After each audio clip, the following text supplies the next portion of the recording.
Vamos dar início agora e uma boa tarde a todos. Que todos aproveitem esta tarde grandiosa de aprendizado.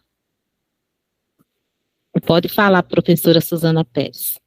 Boa tarde a todas. Acho que não tem nenhum todo, são todas mesmo. Por alguma razão, as mulheres são mais preocupadas com a educação do que os homens, né? Eu tô meio ruimzinha, assim, então, de vez em quando eu tossi, vou espirrar, né? Tô meio ruim, mas eu já tinha assumido esse compromisso com vocês, então eu levantei da cama e vou fazer a apresentação de qualquer maneira. Só peço que me desculpem se fico meia fugando aí. Bom, o tema que a gente queria, vou compartilhar a tela aqui, deixa eu ver onde que está. Aqui.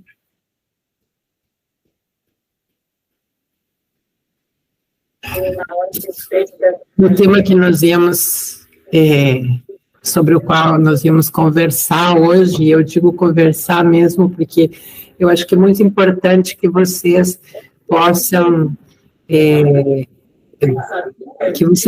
perguntar, que vocês possam interferir quando não entenderem alguma coisa ou quando quiserem fazer algum comentário.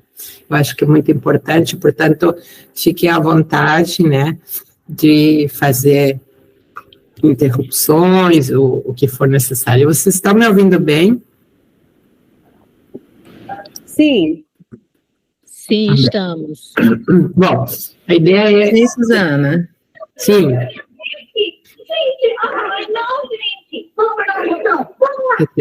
A gente está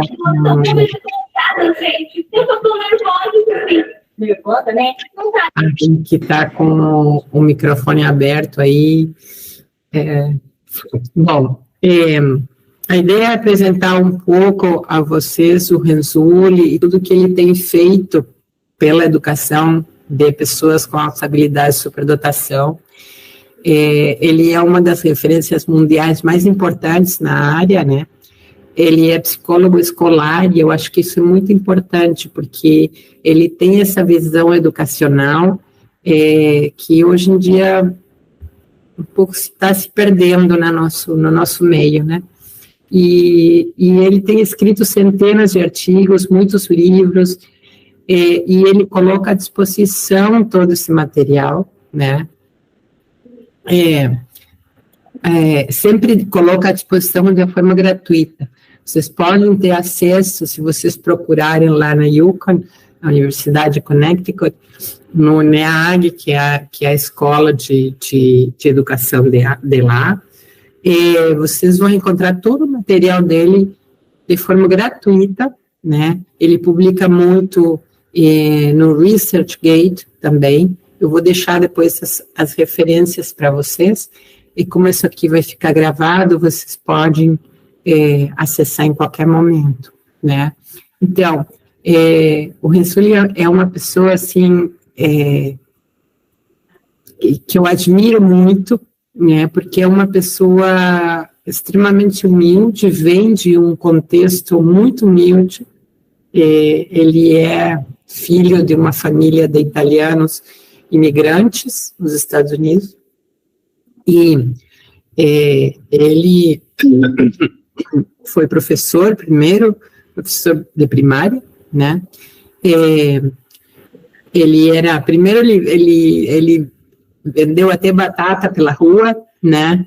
Ele foi professor de primária, e ali ele começou a fazer enriquecimento sem saber muito bem ainda o que isso significava, mas ele se deu conta de que havia crianças que tinham um desempenho diferente e começou a fazer para eles uma forma de atenção educacional também diferente. Depois ele fez mestrado, fez a graduação, ele fez em educação, acho que foi educação, a primeira graduação dele, e depois ele foi fazendo mestrado, doutorado, pós-doutorado, enfim. E em 1978, ele cria uma definição que hoje é conhecida por todos nós, né, que é a teoria de superdotação dos três anéis. Depois ele cria o modelo de identificação, né, que é o modelo das portas giratórias, umas escalas que ele elaborou com outros estudiosos, né, para identificar alunos com altas habilidades de superdotação, o modelo de atendimento, que é o modelo triádico de enriquecimento, e junto com Sally Reyes, que é a sua esposa, o modelo de enriquecimento para toda a escola. Então, eu acho que isso é muito importante, porque isso nos mostra como a gente pode ir da teoria para a prática, né? Esse modelo dele, ele é utilizado em muitas escolas nos Estados Unidos hoje, escolas públicas, né? Ele tem escolas que chamam Renzulli Academies, que são escolas públicas, que atendem os alunos com as habilidades, com o modelo que eles desenvolveram. Então, eu acho que isso, para mim, é muito importante, porque ele não fica na teoria apenas, né, sem descer para o chão da escola, né. Todo o processo de definição, da definição, da identificação é utilizado, e de atendimento e de enriquecimento é utilizado, e daí que a teoria vai bem, né? Então, primeiramente, uma teoria que todos vocês conhecem, né? Ele fala em que as pessoas com altas habilidades têm três conjuntos de traços, né? Um é a habilidade por cima da média, depois nós vamos falar de cada um. Outro é o comprometimento com a tarefa, e outro é a criatividade. E quando esses três conjuntos de traços se juntam, né, na interseção desses três conjuntos, é que ele define que a gente vai encontrar o comportamento superdotado, ou comportamento de superdotação, né? E, além disso, ele explicita de que esse comportamento de superdotação, ele necessita, e ele está condicionado por fatores de personalidade e por fatores ambientais. Quer dizer, muitas vezes a gente tem pessoas com altas habilidades que são muito tímidas, que não mostram o que fazem, que precisam de solidão, que precisam de trabalhar de forma isolada, né? Que são fatores de personalidade, né? Tem outras que são muito impulsivas, tem outras que são muito mais lentas, mais ágeis, né? E tem os fatores ambientais que, no nosso meio, são fundamentais, que são as oportunidades que nós damos para essas crianças, para esses adolescentes, para esses adultos se desenvolverem, né? Ele define a superdotação, na primeira definição, em 1978, foi publicado um artigo que se chamava O que faz a superdotação? Reexaminando uma definição. E ele publica essa definição na revista Phi Delta Kappa, né? E essa definição era a seguinte, eu estou trazendo as três definições, porque às vezes eu vejo em trabalhos de conclusão, e é importante que vocês tenham também esse conhecimento, porque aparece também na literatura, referência à primeira definição e não à última definição.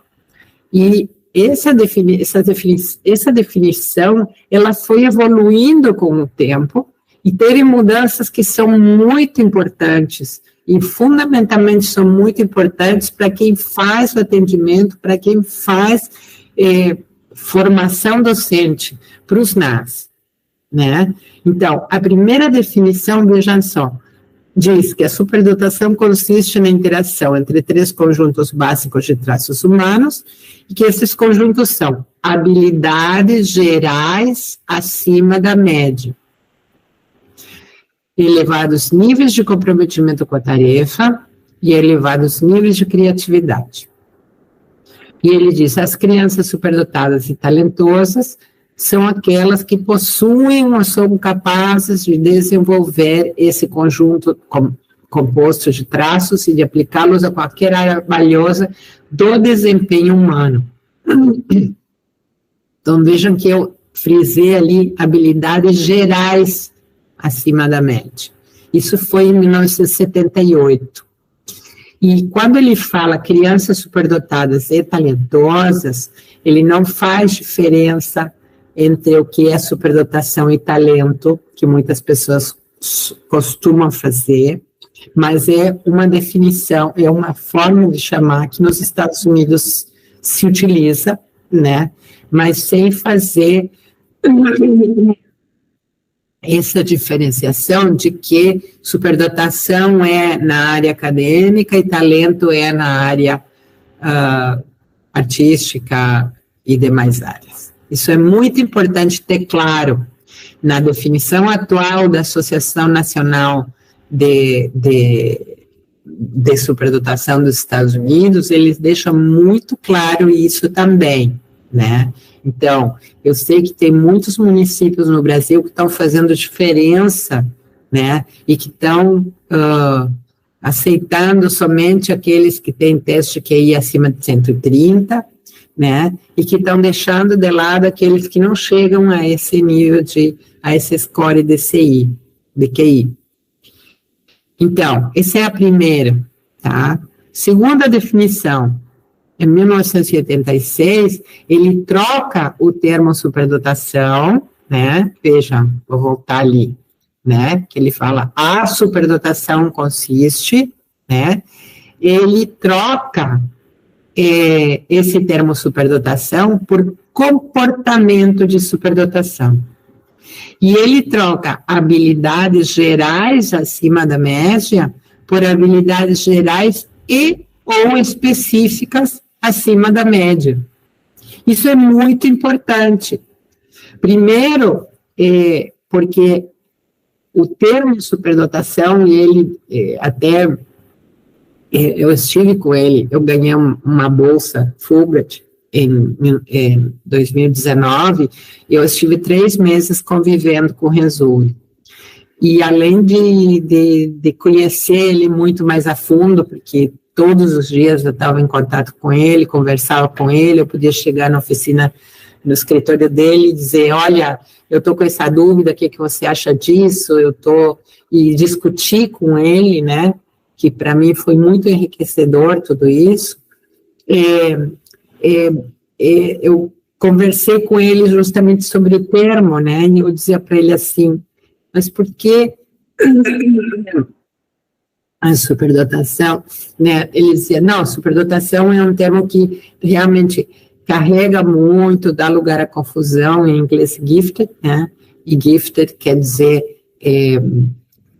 além de superdotado, quer dizer alguém que recebe um dom, né, e isso também pode trazer confusões, porque a superdotação não é um dom, né, é algo que se desenvolve também, por isso ele fala em comportamento de superdotação, né, e ele diz, o comportamento de superdotação consiste nos comportamentos que refletem a interação entre 3 conjuntos de traços humanos, esses conjuntos de traços sendo habilidades gerais e ou específicas acima da média, elevados níveis de comprometimento com a tarefa e elevados níveis de criatividade. Então, aqui, ele muda refina o conceito de superdotação, né, que passa a ser um comportamento e não uma coisa que se tem ou não se tem, né. Tem muito psicólogo por aí dizendo que tem que fazer um teste QI a cada 2 anos, porque pode mudar, né, e então, aí a gente teria que conversar. É claro que pode mudar o númerozinho, porque muda a idade da pessoa, né, então, pode mudar o númerozinho, mas não muda o comportamento.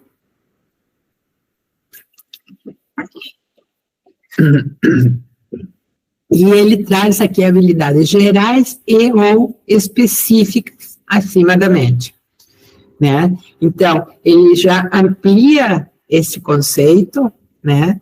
Quando ele fala habilidades gerais e ou específicas, ele quer dizer, por exemplo, essa pessoa tem habilidade na área linguística ou essa pessoa tem habilidade na literatura portuguesa, né? Habilidade geral ou habilidade específica. Essa pessoa tem habilidade na inteligência linguística, mas tem habilidade na língua inglesa, nas línguas estrangeiras, por exemplo. É específico, né? Então, esse é um outro elemento importante que mudou em 1986, né?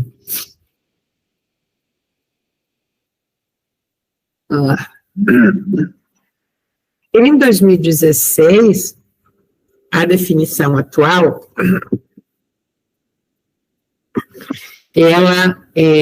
ela traz ainda mais um componente, né? Ele continua falando em comportamentos de superdotação, e ele diz que consiste no pensamento e na ação que resulta da interação entre três conjuntos básicos de traços humanos, habilidades gerais e ou específicas acima da média, elevados níveis de comprometimento com a tarefa e níveis de criatividade. Então, consiste no pensamento e não é na ação, é na ação, né, que resulta da interação entre três conjuntos básicos.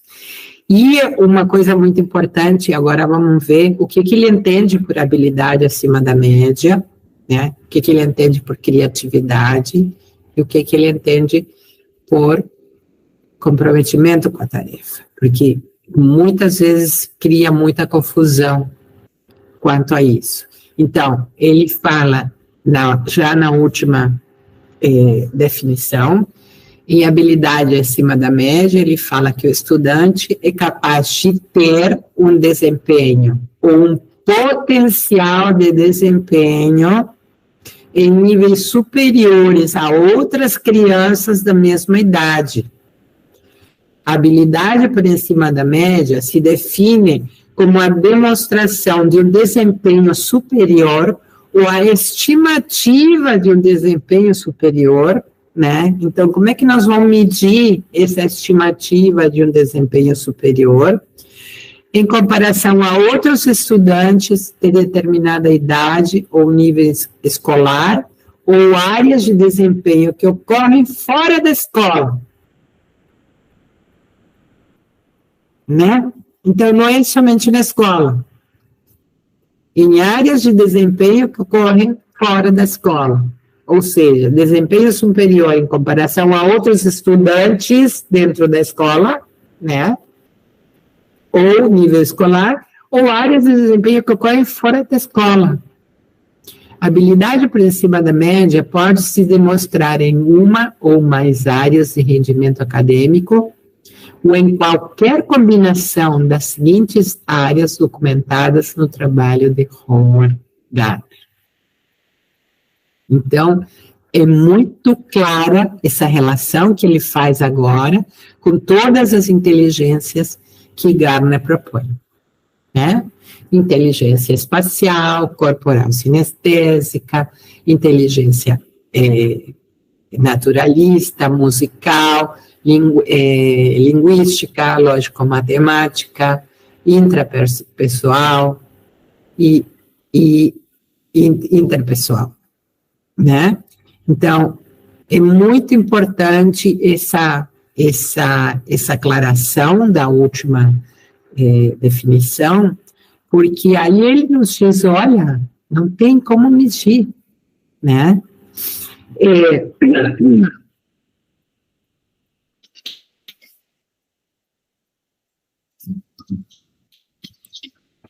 E a teoria do Renzulli, ela é muito adaptável à nossa realidade.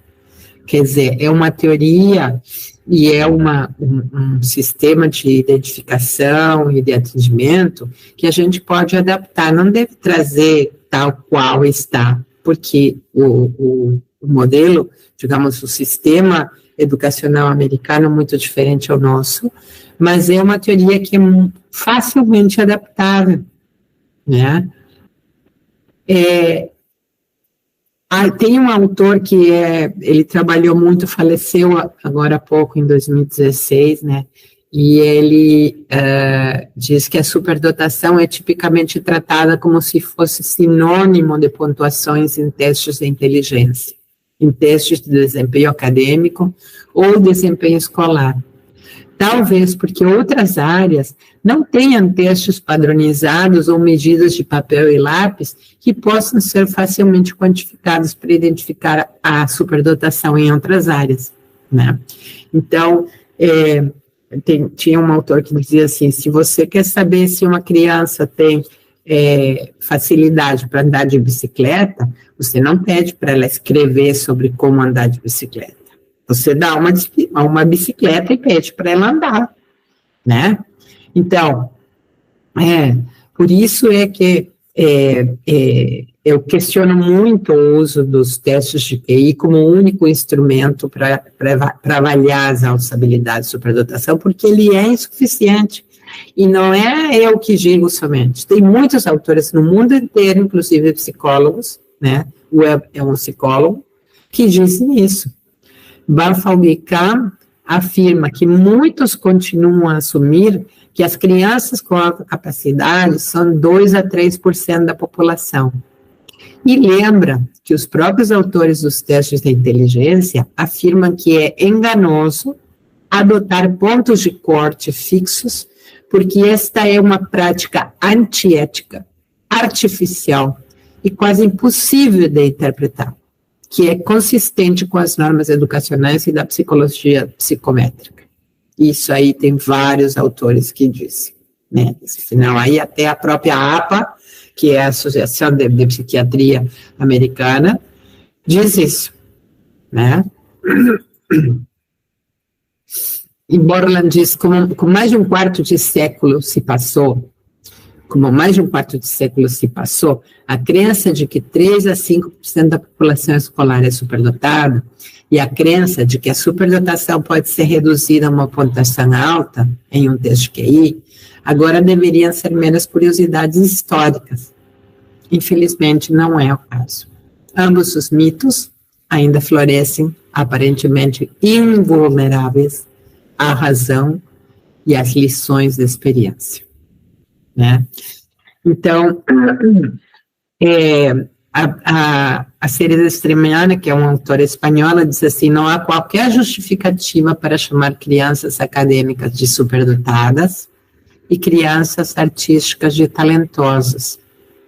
Embora os domínios em que apresenta sua excepcionalidade superior difiram, essas crianças são semelhantes quando se trata de mostrar precocidade, divergência e motivação.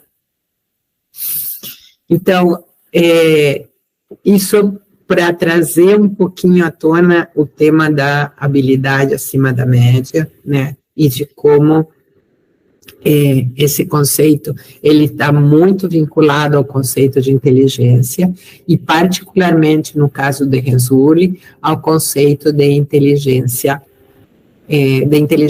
múltiplas, né, que ele agora deixa muito claro, né,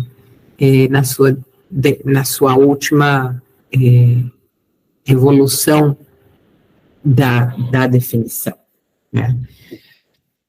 O outro conjunto de traços é o comprometimento com a tarefa, né? Então, ele diz que a demonstração de perseverança, resistência, dedicação e muito tempo e esforço para prosseguir o trabalho em uma área de interesse selecionada pelo próprio aluno. É diferente da motivação geral ou determinação focada em um projeto, tópico ou problema específico de interesse pessoal do aluno. Então, aqui isso é importante porque na legislação brasileira, eles colocaram comprometimento com a tarefa escolar, se não me engano. E isso já muda totalmente o conceito, né? Porque quando o Resulli fala em task commitment, em inglês, né, esse task não é o dever de casa, não é a tarefa escolar, é qualquer atividade. E ele fala muito claramente que esses níveis elevados de comprometimento com a tarefa, eles vão acontecer na área em que a criança, o adolescente ou o adulto tem ou apresenta comportamento de superdotação. Então, tanto o comprometimento com a tarefa quanto a criatividade são dois dos anéis da definição de Resulli que tem muito a ver com o ambiente. Porque ele fala, quando ele define criatividade, ele diz que a criatividade é a expressão de ideias originais e únicas em relação a outros alunos da mesma idade, ano escolar ou grupo de experiência. A criatividade é a tendência de gerar e reconhecer ideias, demonstrar uma imaginação lúdica sobre alternativas e possibilidades que podem ser úteis na resolução de problemas e expressar-se de maneiras diferentes das formas típicas de comunicar pensamentos, ideias e ações, né? Então, o que ele nos diz? Que uma criança que, por exemplo, tem uma habilidade acima da média, e isso Gardner já quando definiu inteligência, ele falou que aproximadamente que havia uma parte, né, da inteligência que tinha uma carga genética, né? De fato, é muito comum que a gente encontre filhos, que a gente está identificando um filho e a gente acaba identificando também os pais, ou os próprios pais se identificam quando identificam a seus filhos, né? Então, isso é bastante comum, né? Mas a criatividade e o comprometimento com a tarefa, eles dependem muito do ambiente.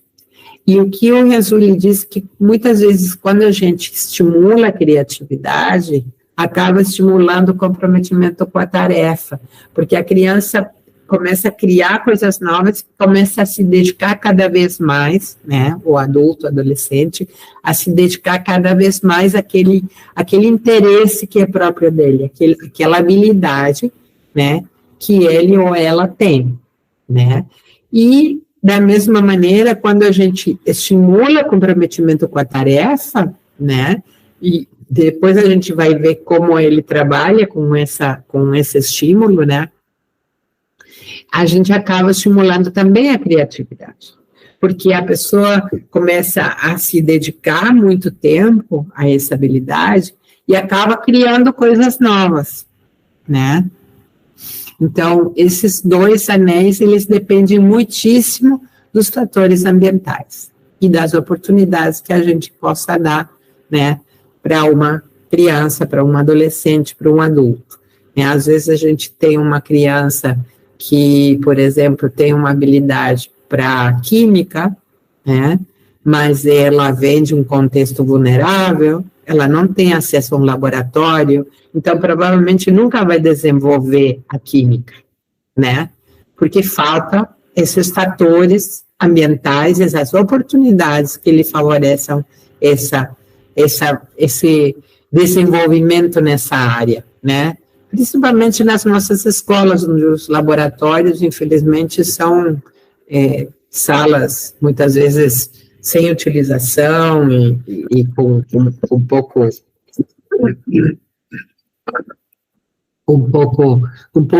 uso e com pouco uso útil, digamos assim, né? Porque muitas vezes o laboratório ele fica sendo usado para atividades corriqueiras, atividades muito muito simples, né, e não permitem que o aluno possa usar esse laboratório de uma forma mais criativa, né. É importante também destacar que a criatividade, ela pode acontecer em qualquer área, né. Eu sempre digo que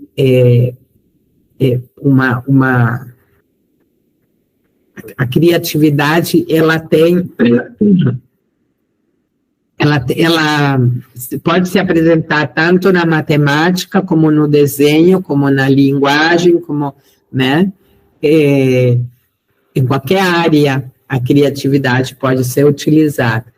E eu não trouxe aqui para falar do tipo acadêmico e do tipo produtivo criativo, mas a gente pode fazer quer dizer, o Rezulli fala, né, desses dois tipos, né, já fala um pouquinho sobre isso. Uma outra característica que pode estar presente ou não, porque muitas vezes a criança, o adolescente, o adulto com altas habilidades não é líder, é a liderança, né?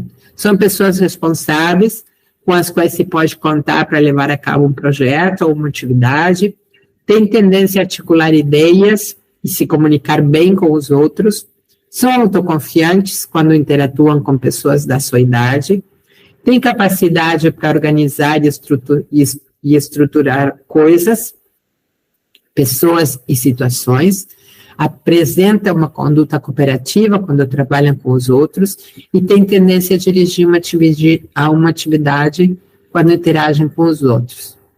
Você se lembra de algum aluno como esse? Mas que não é dos alunos que a gente valoriza, né? Agora vamos pensar, um líder negativo na sala de aula. Ele é responsável com as pessoas com as quais se pode contar para levar a cabo um projeto, uma atividade. Ele tem tendência a articular ideias, comunicar-se bem com os outros. É autoconfiante, quando interatua com as pessoas da sua idade, tem capacidade para organizar e estruturar coisas, pessoas e situações, apresenta uma conduta cooperativa quando trabalha com os outros e tem tendência a dirigir uma atividade quando interage com os outros. Não é assim? Então, cuidado, porque muitas vezes a gente deixa de lado esse líder negativo porque pensa que como é que um líder negativo vai ser uma pessoa com essa habilidade de superdotação? Quando eu fui trabalhar com o Rezulli lá, eu tinha um projeto que ficou depois truncado por causa da pandemia, né, que era sobre jovens infratores, né, e eu fui visitar aqui vários centros de detenção de jovens infratores, menores de idade, né, e também visitei um centro lá em Hartford, que também atendiam jovens infratores. E o que eu fiz foi adaptar o Liviage, que é a lista de indicadores de altas habilidades de superdotação, para poder identificar jovens infratores. Por quê?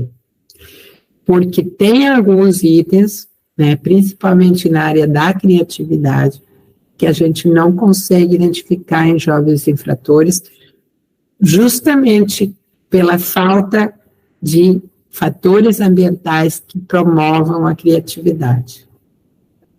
São adolescentes que têm habilidade acima da média, que nas atividades que desenvolvem ou na escola, eles demonstram uma habilidade acima da média, eles demonstram ser pessoas comprometidas com o que gostam de fazer, mas não conseguem ser criativas porque estão presas, né?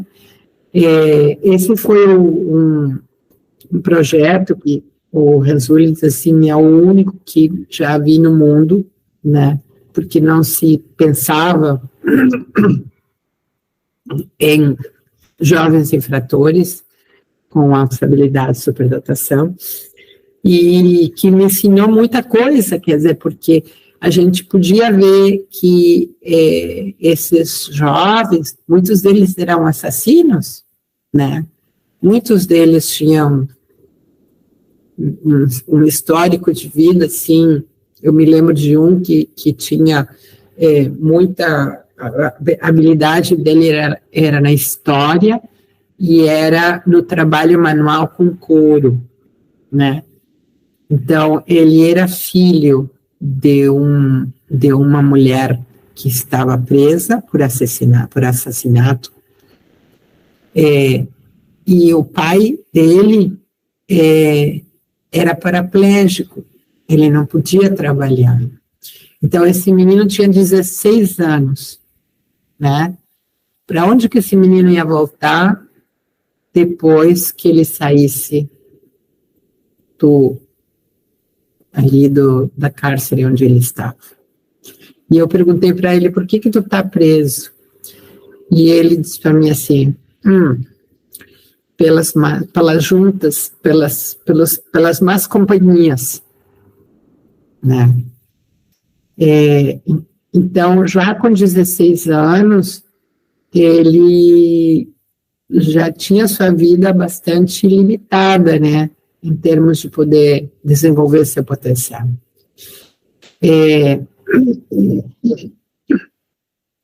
Tinha outro menino que eles tinham vários ateliês, várias oficinas, né, de várias coisas, assim.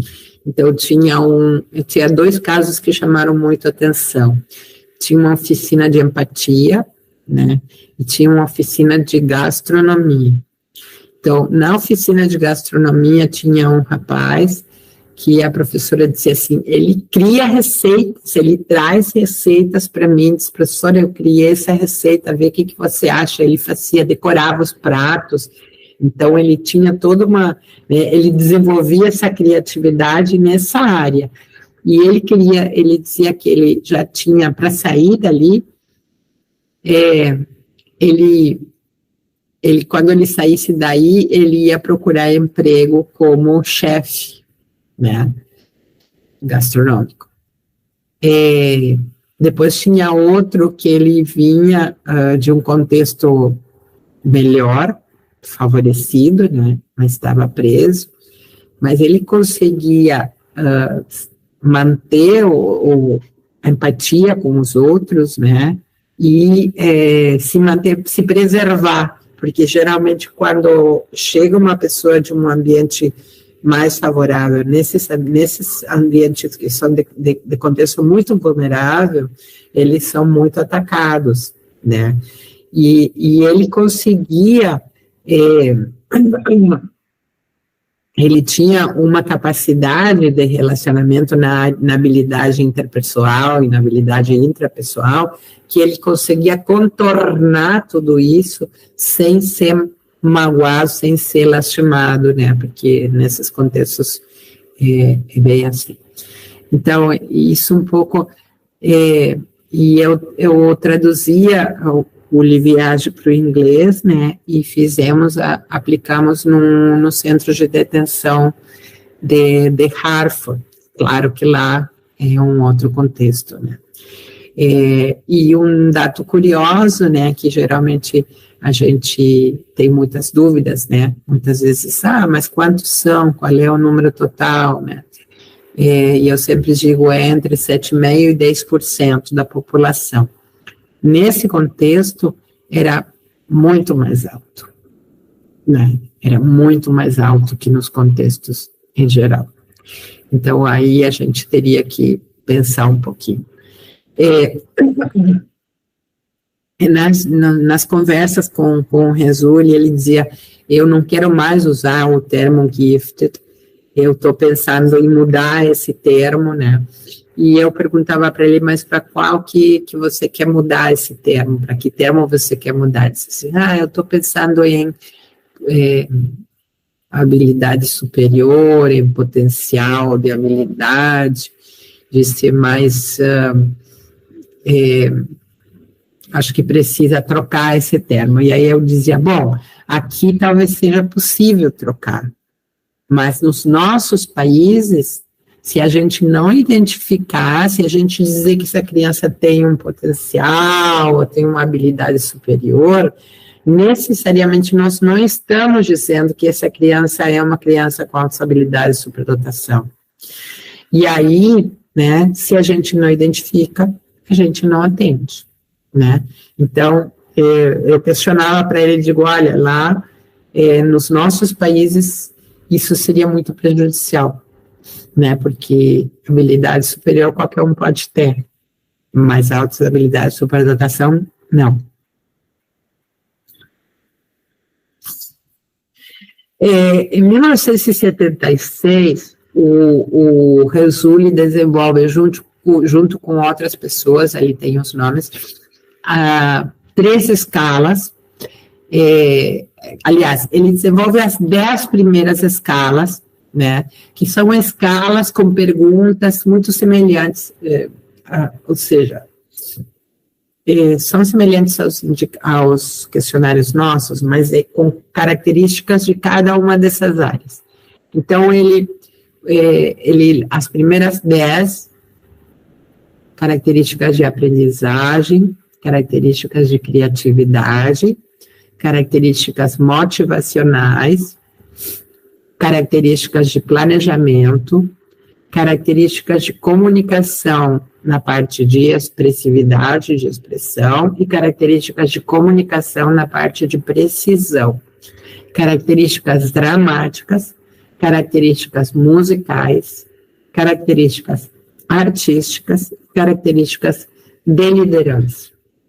E em 78, ele seleciona as 3 primeiras, que são as características de aprendizagem, de criatividade motivacionais, para dar suporte à teoria dele, né?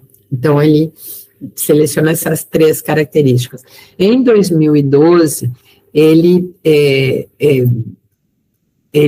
coloca 4 novas escalas, né, que são características de ciências, características de leitura, de tecnologia e de matemática, né?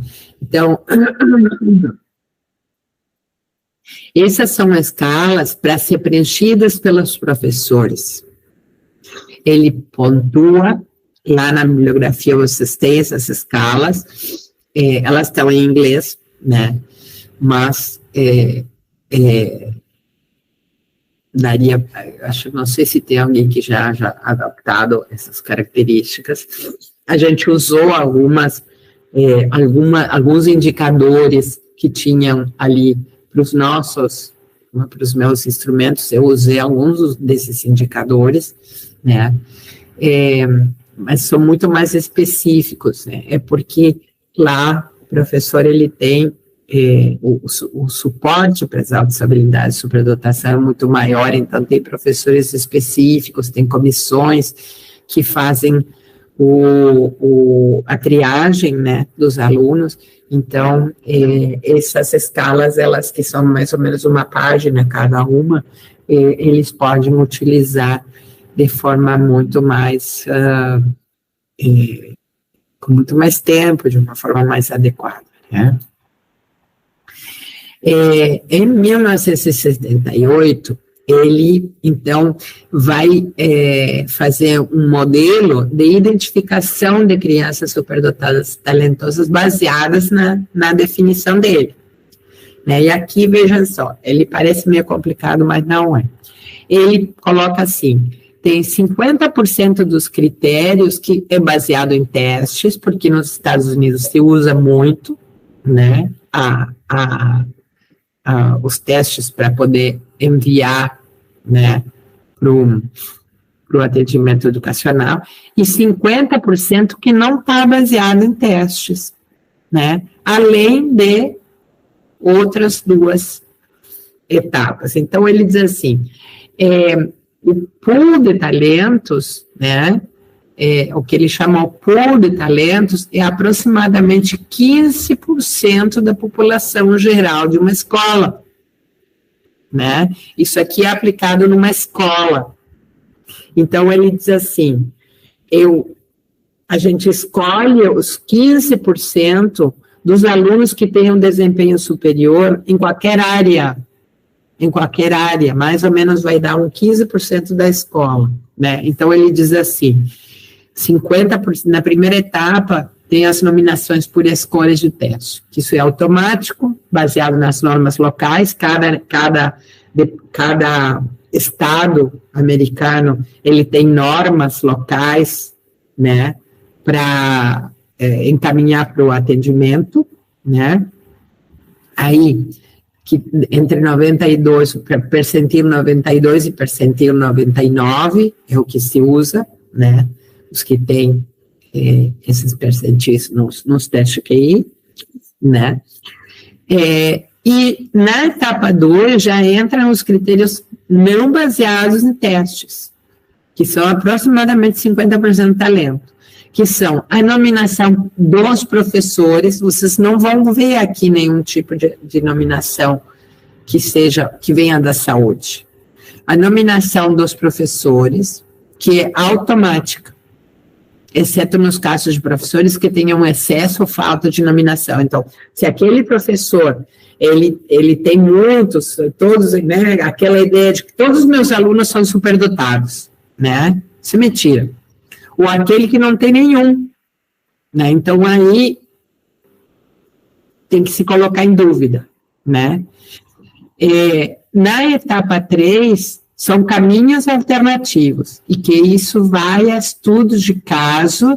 Esse estudo de caso, quem faz é uma comissão de triagem, que seria o equivalente à nossa sala de recursos, né? Quer dizer, não seria equivalente exatamente, mas é uma comissão que analisa os casos, faz um estudo de casos. O que são esses caminhos alternativos? Nominações por pares, testes de criatividade, autonomeações, avaliação de produtos e qualquer outro procedimento que possa ser levado à consideração de triagem, né? Então, eu tenho uma aluna que está fazendo a sua dissertação de mestrado em autoestabilidades e estudando a confusão com os transtornos com as dificuldades e transtornos de aprendizagem, né? Então, ela me dizia que ela ficava encantada, porque ela tinha aplicado o questionário de primeiro ao quarto ano, que é a avaliação por pares, e que fechava direitinho com a avaliação dos professores, né? Então, às vezes a gente diz assim, como é que uma criança de primeiro ao quarto ano vai identificar um colega com essas habilidades? Identificam sim, e com muita precisão, né? Os pais certamente são os primeiros a identificar os filhos, né? Muitas vezes sem saber, né? Muitas vezes sem saber, eu vou pegar uma. Mas eles sabem que seus filhos têm altas habilidades, superdotação. Infelizmente, muitas vezes levam para o psicólogo, para o psiquiatra. Outro dia eu tive uma briga num grupo lá do Peru, com uma psicóloga que uma mãe perguntou,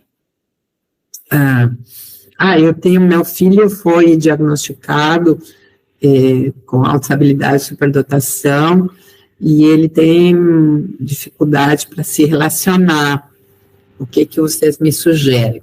Aí a psicóloga diz assim, atendimento psicológico ou psiquiátrico? Aí eu digo, mas por que atendimento psicológico ou psiquiátrico, né? Vamos deixar de patologizar as habilidades de superdotação. E ficamos assim, num vai e vem, né? Eu dizia assim, e ela dizia assim, mas a criança, eles têm que saber, como é que é a terminologia, lidar com o duelo, como é que se diz isso em português? Bom, quando morre uma pessoa, né, que a gente fica dolorida, né, eu não sei se em português já me esqueci se diz Luto. o luto, exatamente, o luto. Então, eu digo, sim, qualquer pessoa precisa lidar com o luto, não é só as pessoas com responsabilidades.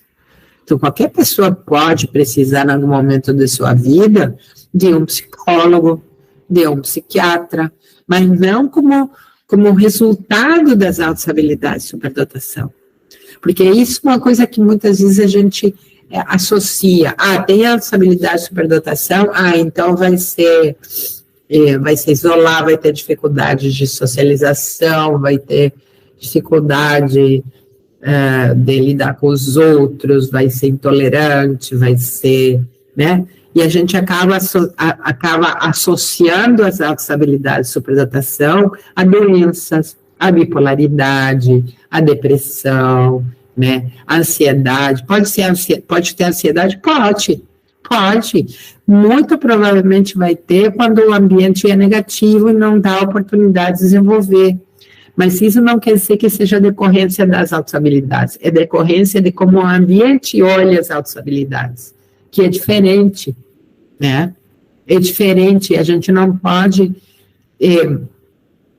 se o ambiente é negativo, ele vai continuar sendo negativo.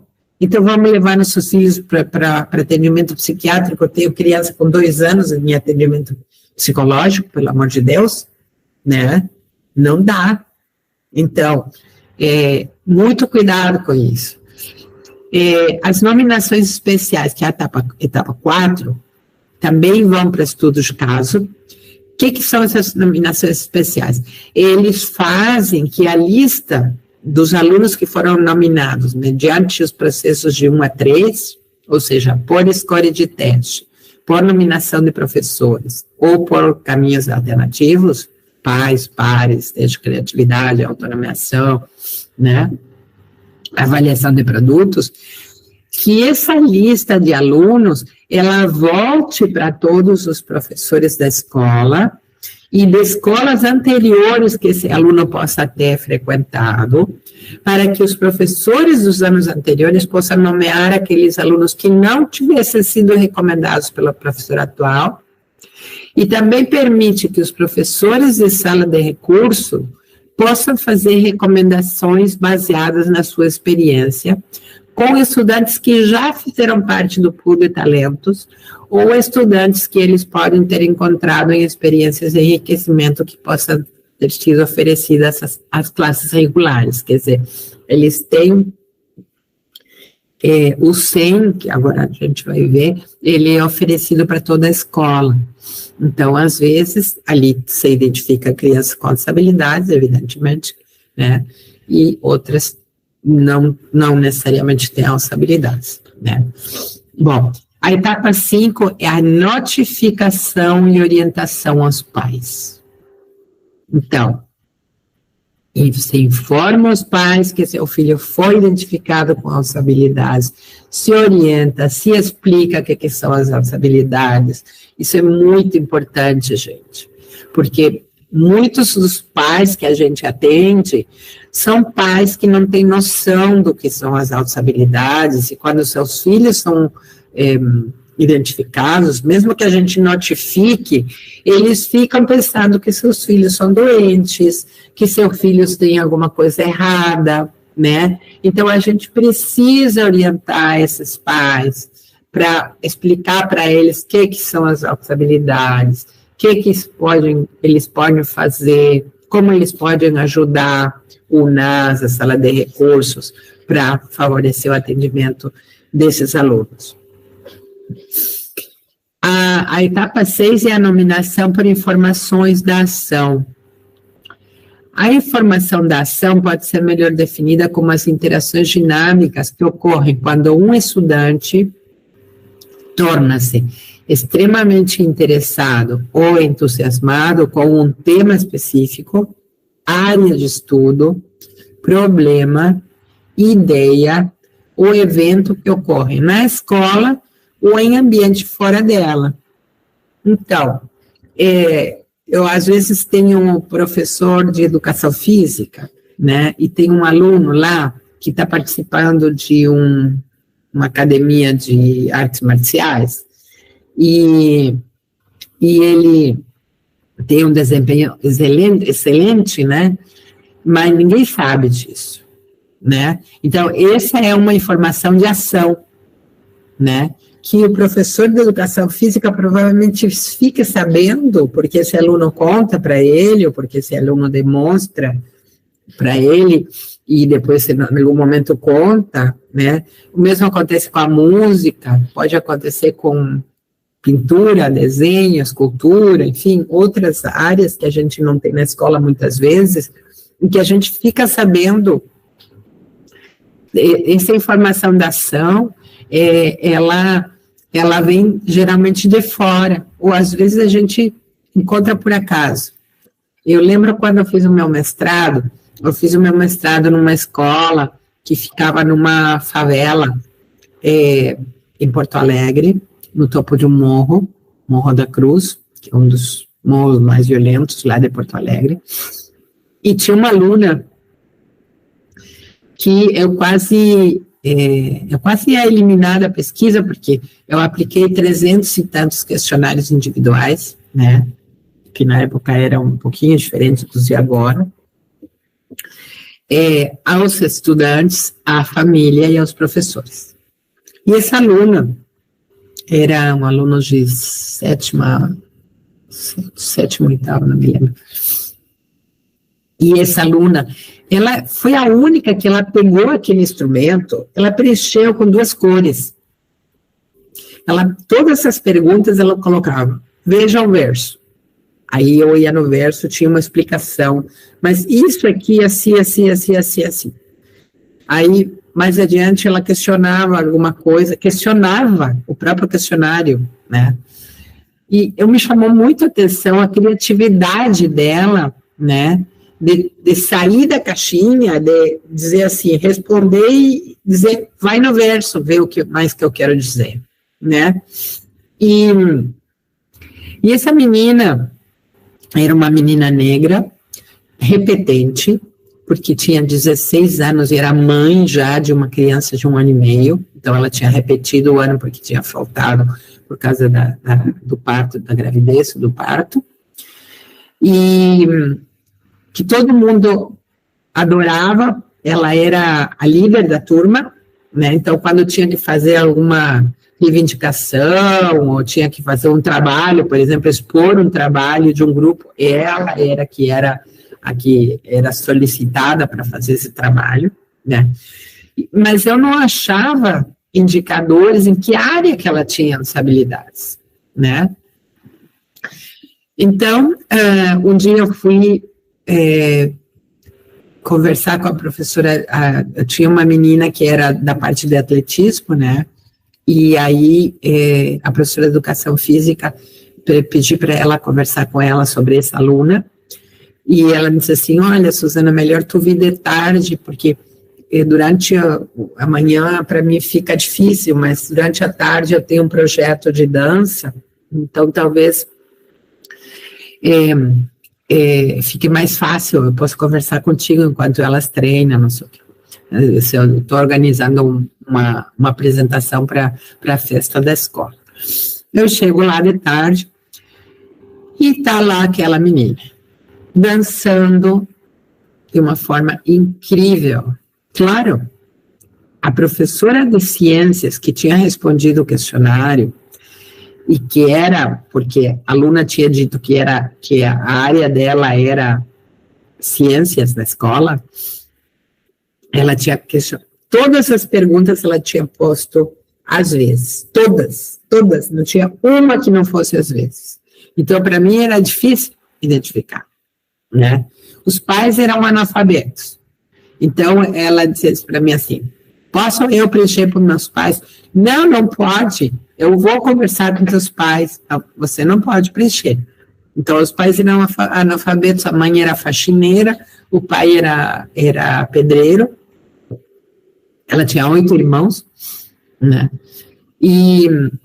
Então, quando eu cheguei lá na aula dela, comecei a perguntar para a professora, e essa menina? E aí olha a informação da ação, né? Ela me disse assim, essa menina é incrível na dança, ela tem um ritmo, um amor, uma paixão pela dança, mas ela não tem oportunidade de desenvolver a parte técnica, porque a professora de educação física, ela tinha sido bailarina de balé, e ela me disse, se ela tivesse algum lugar onde ela pudesse desenvolver a parte técnica, ela poderia se candidatar ao Bolshoi tranquilamente, né?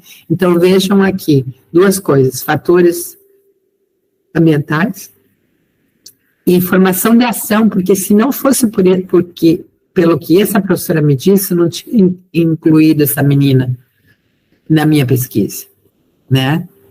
Que hoje, se a gente pensa, essa menina não teria ido para a sala de recursos, né? Porque como que ia identificar? Então, aí é importante a informação da ação, né? Bom, então, esse modelo de identificação que ele propôs, e aí ele propõe o enriquecimento do ensino-aprendizagem, né? Que são atividades exploratórias gerais, do tipo 1, deixa eu ver uma coisa aqui, só um pouquinho, porque ele tem um outro modelo que é o das...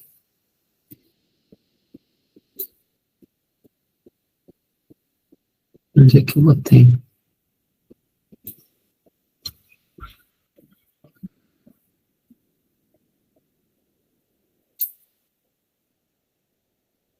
Não. Bom. Então, em 1979, ele propõe o enriquecimento do ensino da aprendizagem. E o que ele propõe aqui?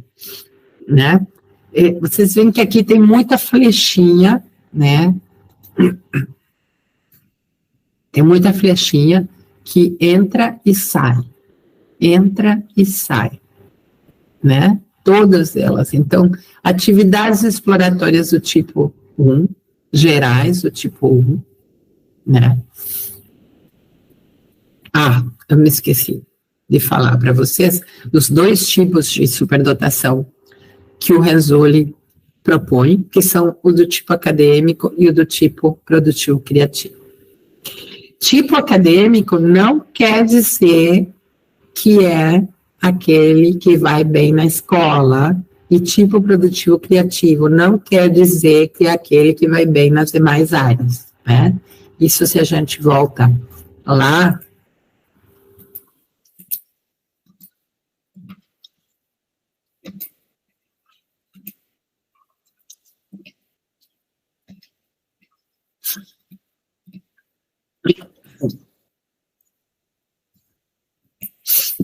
Lá para as inteligências múltiplas, né? A gente pode encontrar tipo acadêmico em qualquer uma delas e tipo produtivo criativo em qualquer uma delas também, né? Como que se diferencia? O tipo acadêmico, ele é aquele que gosta mais de estudar do que fazer, do que produzir conhecimento, né? Então, por exemplo, um estudante, se a gente vai lá para o ensino superior, né?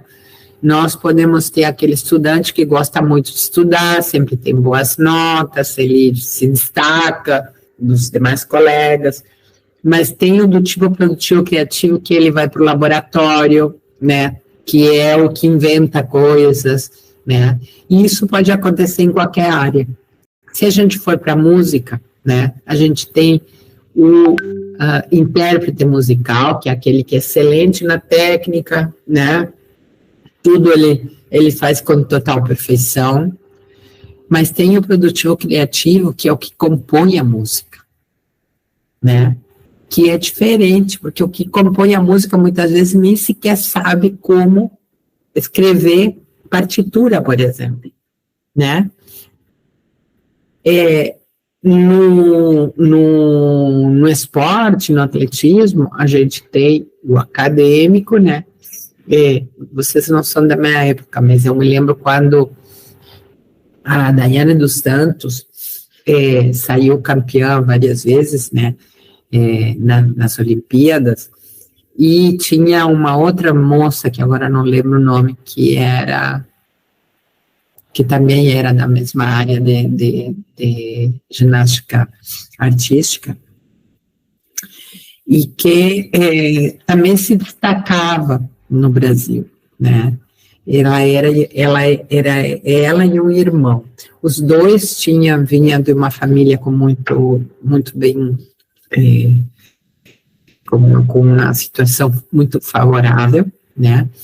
E elas tinham uma técnica perfeita, né? Ela e o irmão.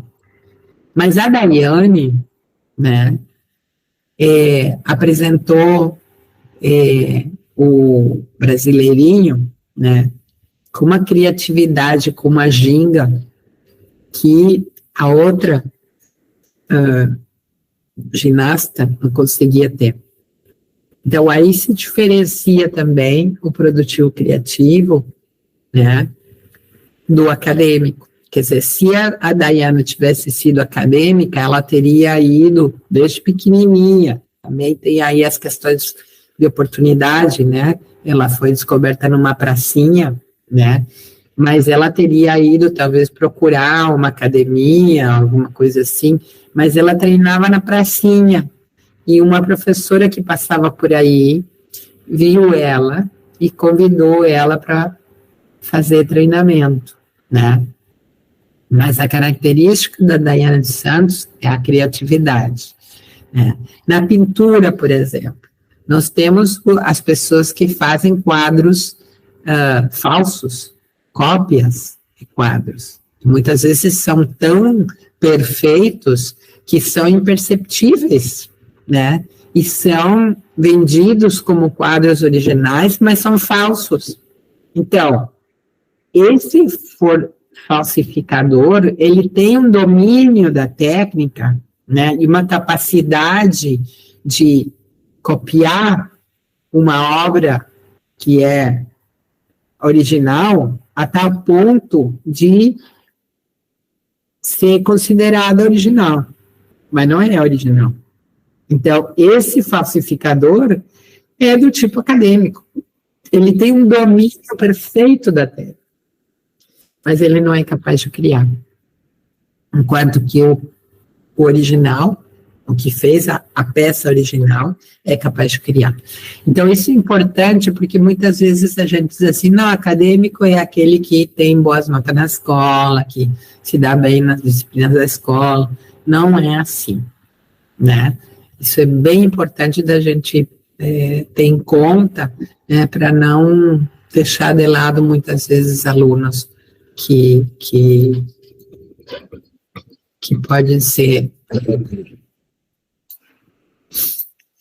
Então, o enriquecimento. Nós chegamos, identificamos o aluno e agora vamos encaminhar para o enriquecimento.